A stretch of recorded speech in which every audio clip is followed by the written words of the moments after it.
بسم اللہ الرحمن الرحیم. میں ہوں سفیر خان اور آپ دیکھ رہے ہیں DMM نیوز.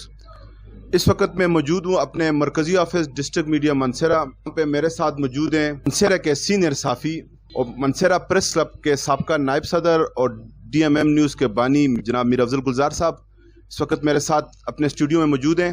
ہم ان سے جاننا چاہیں گے کہ آج کے حوالے سے جو کافی دنوں سے حکومت اور PDM کے درمیان ایک مذاکرات چونکہ آپ دیکھ رہے تھے تمام ناظرین، آج اس کا ختمی فیصلہ جس کا کافی دنوں سے لوگوں کو انتظار تھا اور کافی شدت کے ساتھ انتظار تھا، جس کا آج رزلٹ آپ لوگوں نے دیکھ لیا ہے کہ حکومت پاکستان نے اسمبلی تحلیل کر دی ہیں. اس بارے میں مزید جاننا چاہیں گے اپنے سینئر صحافی میر افضل گلزار صاحب سے.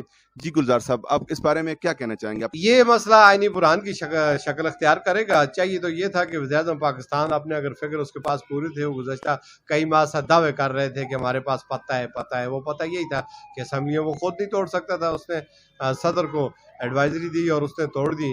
تو یہ کسی مسئلے کا حل نہیں ہے. اصل مسئلے کا حل یہ تھا کہ یہ عدم اعتماد کا سامنا کرتا اور اپوزیشن جو ہے وہ اپنے فگر پورے کرتی، پھر آئینی طریقے سے یہ وزیر اعظم نہ رہتا اور اس کے بعد ایک نگران وزیر اعظم ہوتا یا عبوری وزیر اعظم ہوتا، اس کی نگرانی میں الیکشن ہوتے. تو یہ ایک طریقہ کار ہوتا ہے جمہوری پروسیس کا. وہ تو کہہ رہے ہیں کہ میں نے اپنا فیصلہ عوام کے اور تو وہ پھر دودھ پینے والے اور خون دینے والے مجنوں کی شکل اختیار کرتے ہوئے عوام میں جائے گا. تو عوام 500-550 روپے کلو ڈالڈا خریدنے پر مجبور ہے. وہ کون عوام ہوگی جس کے پاس اتنا وسائل ہیں کہ وہ اس کو ووٹ دے کر آئندہ وہ پھر اس کو اپنے اوپر مسلط کریں گے؟ یہ تو آنے والا وقت ہی بتائے گا. اوورآل یہ ہے کہ عوام مہنگائی سے پریشان ہے اور عوام چاہتی ہے کہ اس ملک کے اوپر ایک اچھا اور دیانتدار آنیسٹ قسم کا وزیر اعظم ہو. یہ بہت اچھا ہے، بڑی دھمکیاں دیتا ہے، لیکن عقل نام کی چیز اس میں کچھ نظر نہیں آتی. حالات کے ساتھ سمجھوتا بھی کرنا پڑتا ہے، کہیں اونچ نیچ بھی آتی ہے. یہ ہر بات کرتا ہے، اس کے اوپر تکبر والی بات ہوتی ہے کہ مجھ جیسا کوئی نہیں ہے، میں دیکھ لوں گا، میں کر لوں گا، گھبرانا نہیں ہے. آج جو کچھ آپ نے دیکھا وہ سب اس کا ڈراپ سین ہو گیا. گزشتہ 4 سال جو اس نے کیا سر یہ PDM والے ان کا یہ فیصلہ مان جائیں گے کہ مزید ملک میں احتجاجی ریلیاں وغیرہ ہوں گی؟ تو اس بارے میں آپ کا کیا رائے ہے سر؟ یہ تو قبل از وقت ہم کچھ نہیں کہیں گے PDM والے کیا کرنا چاہتے ہیں، کیا کریں گے.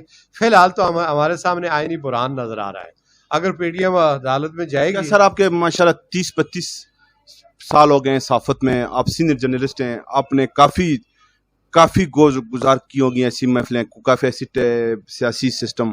تو آپ کی نظرے میں سر یہ جو عمران خان صاحب نے کیا ہے یہ اچھا فیصلہ کیا ہے؟ کہ عمران خان نے تو سارا رائے فرار اختیار کی ہے کہ وہ خود کو بچانے کے لیے اس نے اس بات سے بچنے کے لیے کہ کوئی کہے کہ مجھے کیوں نکالا یا میں کیوں نکلا یا میں PDM کے ووٹ سے میں کیوں نکلوں.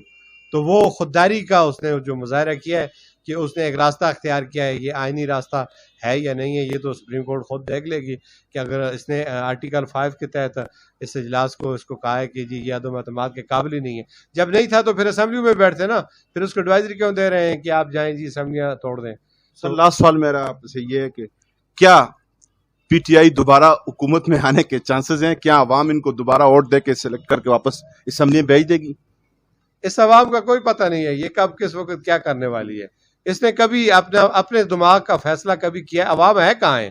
پہلے تو یہ بتایا جائے کہ یہ تو یہاں پہ وڈیرا شاہی انگریزوں سے نکلے تھے، انگریزوں کے سلطکاروں کے حوالے کر دیا گیا. آج تک وہ چند خاندان ہیں 100-150 جو ہمارے اوپر مسلط ہے، انہوں نے آگے پیچھے بدل کر آنا ہے. کوئی غریب آدمی کہاں جائے گا؟ اسمبلی میں کوئی جا سکتے ہیں؟ ایک سردار یوسف گیا، اس کی کیا حالت بنی ہوئی ہے؟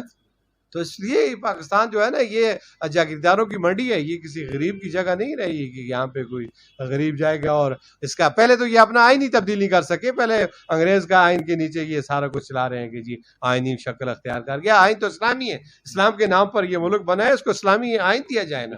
تو پھر اس کے بعد بات ہوگی کہ یہاں سزا جزا کا عمل ہوگا. جہاں پہ سارا دن منڈیاں لگتی ہوں انصاف کی، قانون کی، ظلم زیادتیوں کی، تو اس ملک میں اللہ ہی حافظ ہے. تو اس سے زیادہ کچھ نہیں کر سکتا.